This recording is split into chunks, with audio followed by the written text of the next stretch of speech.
everyone, welcome to the channel. Huge thank you to LT Freeborn, Ruby Gloomwatcher, Ali X, Kayla Darkrider, and Sabrina Lionheart for sending donations to my Cash App and PayPal, because the money I got I was able to use to obviously get the butterscotch pony and the s'mores pony, and that is why we're making these two videos. But besides that, this channel will definitely be like a vlog channel, mythology, animal rights, books, just stuff I like. So if you're into that, subscribe, obviously. However, today we are going to be talking about the S'mores pony.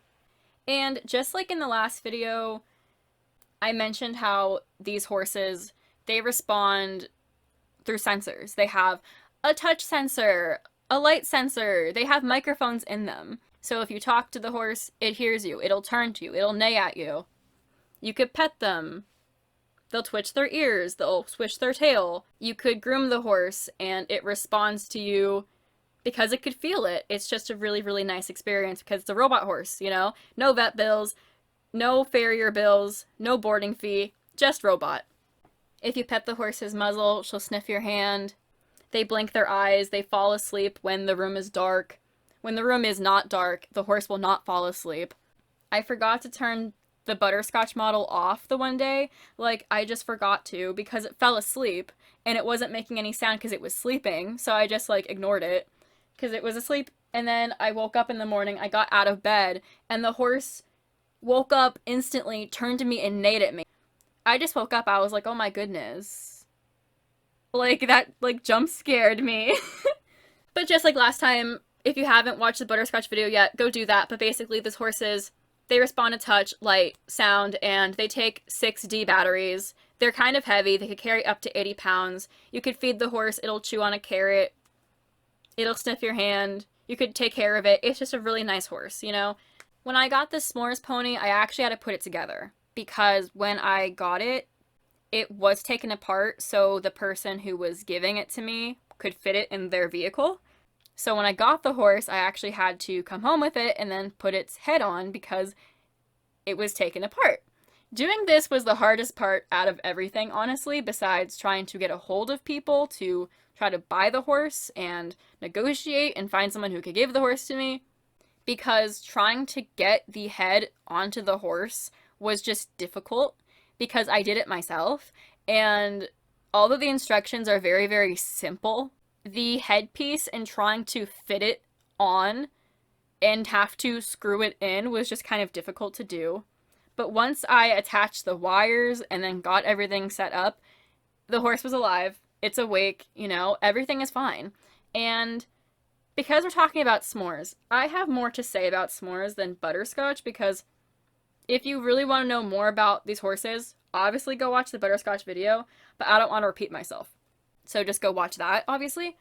And yeah, s'mores is the same thing. You know, s'mores is butterscotch, but just different colored. You know, like butterscotch is like a flaxen halflinger color, you know, but then s'mores is a Tabiano Pinto paint horse, you know, and it's the same horse, but different colors. And for s'mores, I call her Scarlet because I like that name better. But I do think that S'mores model is an updated version of butterscotch because I've noticed that the S'mores model responds better than the butterscotch model. I feel like the S'mores model is more interactive. It has more personality. I feel like it's also more sensitive. Like if you touch it, it instantly knows that you're touching it. You know, like if you tap its muzzle, it knows you're there. You know, with butterscotch, I feel like you need to give more touch or talking to it to get the horse to respond.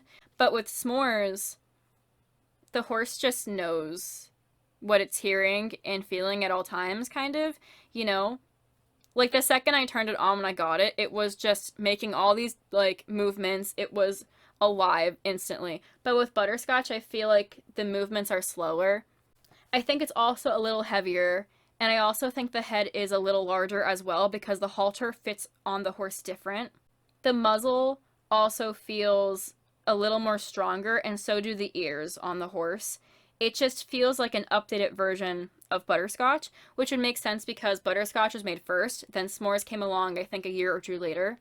The S'mores pony just feels like a harder pony to break.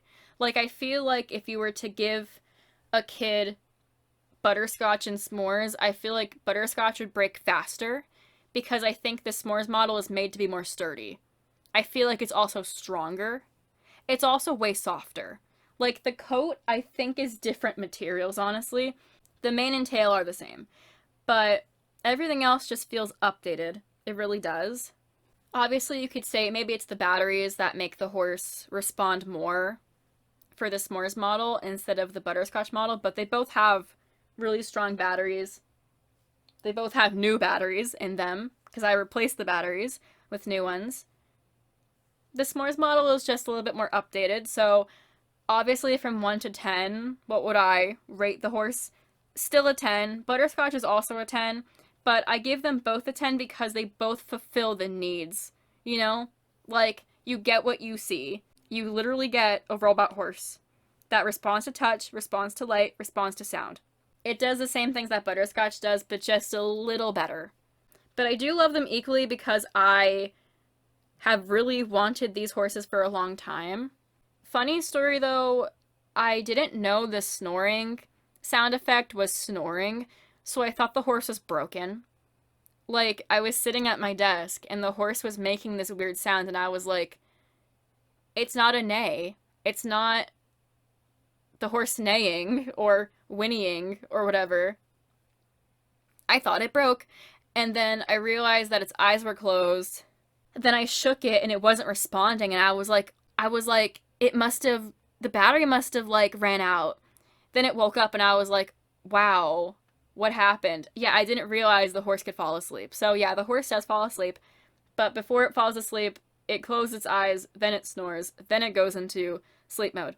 They are both really cute horses. I love them both, and I do put them together, and they respond, like, to each other because they respond to sound, obviously, and touch. When I got the horses, I put them next to each other, and they sniffed each other's muzzles, and that was really, really cute.